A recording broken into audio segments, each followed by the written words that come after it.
కోసము గీత గీసుకున్నాకండి ఆ గీత కాంచి ఇలా హోల్డింగ్ చేసుకొని ఇలా ఒక డాట్ పెట్టుకోవాలి. ఇలా డాట్ పెట్టుకున్న తర్వాత మనకి ఒక లైన్కి చూడండి, ఇప్పుడు మలిచిన తర్వాత ఒక గీత పడ్డది కాండి, ఆ గీత మీద ఇలా స్ట్రైట్ గీసుకుందామండి. బ్యాక్ డాట్ కోసం అండి అవి. ఇలా తీసుకున్న తర్వాత మనకి చిన్న సైజు బ్లౌజులు అయితేనేమో 14 ఇంచుల కన్నా తక్కువ ఉంటే అది మనకి చిన్నది సైజు.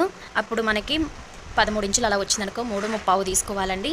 అదే ఖర్చులతో కలిపి మనకి 15 ఇంచులు 14 ఇంచులన్నర అలా వస్తేనేమో 4 ఇంచులు తీసుకోవాలి.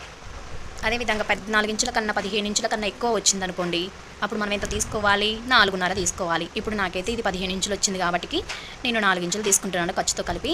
ఇలా గీసుకున్న తర్వాత బ్యాక్ డాట్ కోసం మనం 1 ఇంచ్ తీసుకున్నామండి. ఆ 1 ఇంచుని ఇలా ఇక్కడ డ్రా చేసుకోవాలండి. ఇట్లా అటు ఒక హాఫ్ ఇటు ఒక హాఫ్ ఇంచు 1 ఇంచ్ అయిపోయింది కాండి. వచ్చిన దాన్ని ఇలా ఒక లైన్ గీసుకుందాము, అటు సైడ్ కూడా ఒక లైన్ గీసుకుందాము. మన బ్యాక్ డాట్స్ వచ్చేసాయండి. ఇలా